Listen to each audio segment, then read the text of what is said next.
Namaskaram, Sadhguru. The first question is from Lavanya. Sadhguru, 2 days ago you said that virus doesn't want to kill you and your body is their habitat. A few people who claim they are intellectuals on Twitter are making fun of this statement out of context. Can you clarify, is this really true that virus doesn't want to cause death? Well, except human beings, no other creature wants to destroy its habitat. It's only human beings who are known to do that. So they also don't do it by intent, unconsciously they do it. Similarly, virus also does it unconsciously. It wants to live in you, but it overdoes its act and you and me might die. Well, I must tell you this. I was 17 years of age. By then, I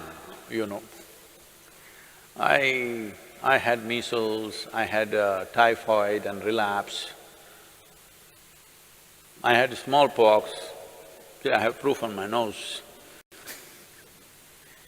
All kinds of things, anything and everything young children or boys can get. But through all this, I never really… it never really put me down. Even when I had typhoid relapse, running high temperature, I was still playing games and doing things where the only advantage was you didn't have to go to school. So I liked these things, whatever they called it, I really liked it because you didn't have to go to school, you were officially bunking. But when I was 17, I got a cholera. But I saw this damn thing. Within 2 hours after I realized I have this, it just knocked me down cold. Well, I'm like almost unconscious. I hear my mother, my grandmother all crying, "Oh, we lost the boy, we lost the boy." And my grandmother is feeling my nose, "My God, no, the nose has gone cold, he's finished." Everybody's crying and my father is like, he's a doctor, he's trying to do whatever he can. Then 2 more doctors came and really I was just passing out completely, just within 2 hours. But by next day evening I sat up. The second day, I got up and started moving out. They said, "You cannot move out," and they locked me up in the room. But I said, "At least let me be on the terrace so that I can move around a little bit." Then they let me be on the terrace. Then this bothered me, till now many things I had, I enjoyed them because they prevented me from going to school. But here this damn whatever knocked me down in such a way that I almost died. So I wanted to know something. These are not the days of internet and Google, you can just ask.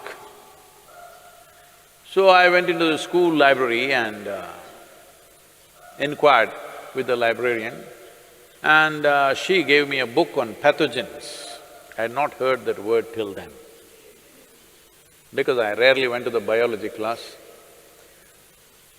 So I read through this book, it had various kinds of things and what they do and everything. Then it was bothering me, how is this some little thing that I can't even see can take me off like this? Then I came and had a conversation with my father. He was an accomplished doctor. And then he explained many things to me and I said, "I don't like this damn thing knocked me off almost. What is this?" Then he was telling me many things about what these things are, that never left me. I even now remember every word that he said and what I read in that book also, because this was experiential challenge for me. It was a life-threatening kind of stuff that happened to me, so I was not fearful, but it was like being beaten in a hockey match or a cricket match, That's the kind of feeling I have. So, what are pathogens? Whether it's bacteria or virus, there are many varieties of them. One thing is, right now, for example, corona, see, it was living in the animals pretty well without killing any of them. Now it jumped onto the human being, and it's still doing the same thing what it was doing in some other animal. But we are not able to withstand, and we are collapsing. Well, that also has been clearly established now. Most human beings whose immune systems are good, they are recovering. But those who have a weaker immune system are unfortunately becoming victims of this. What does it say?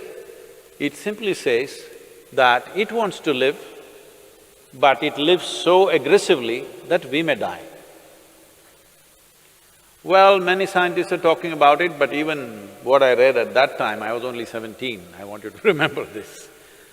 Even then, it was explained, I don't remember the author's name, otherwise I would have quoted this.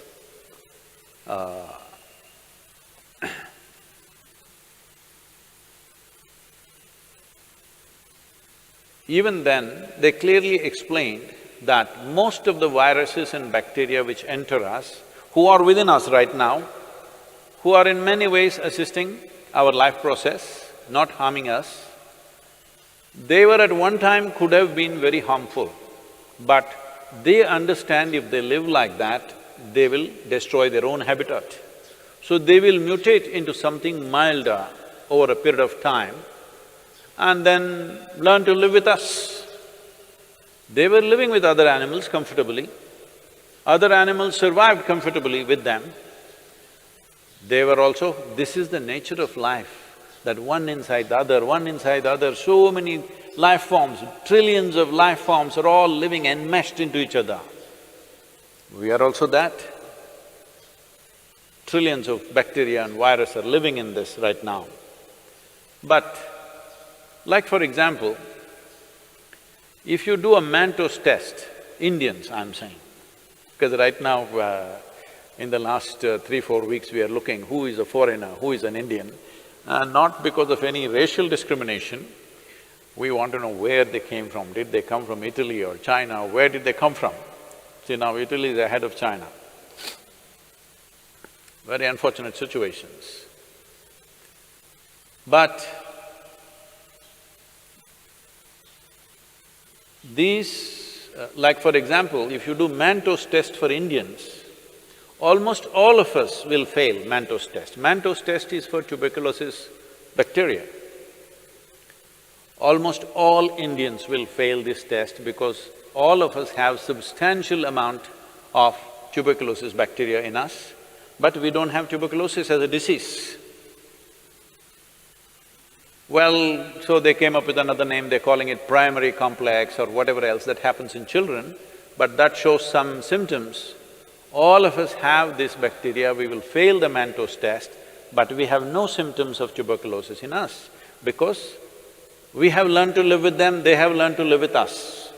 They know if they live too aggressively as we are living on this planet right now, they know they will lose their habitat. So they will mutate themselves to be milder life.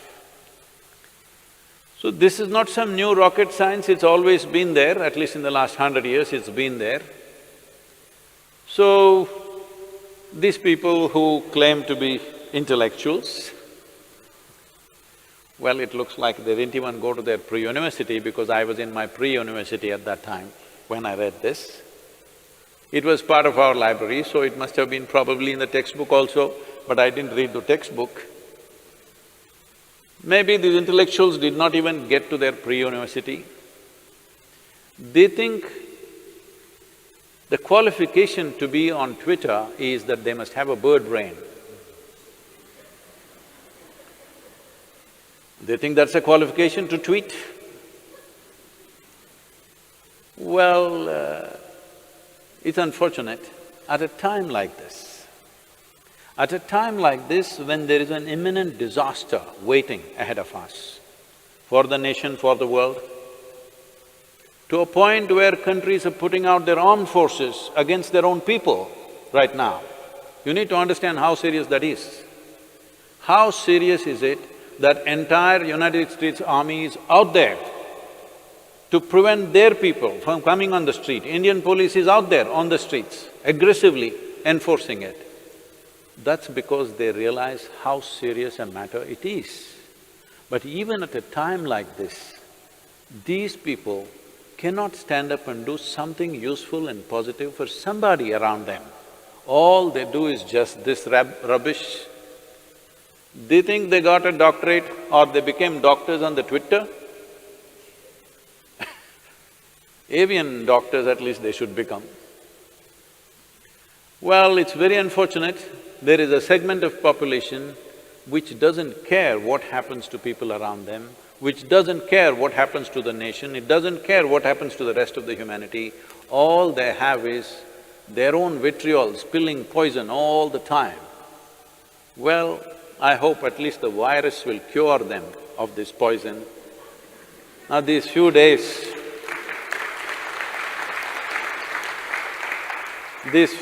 of being with themselves, I hope they stand up and do something useful.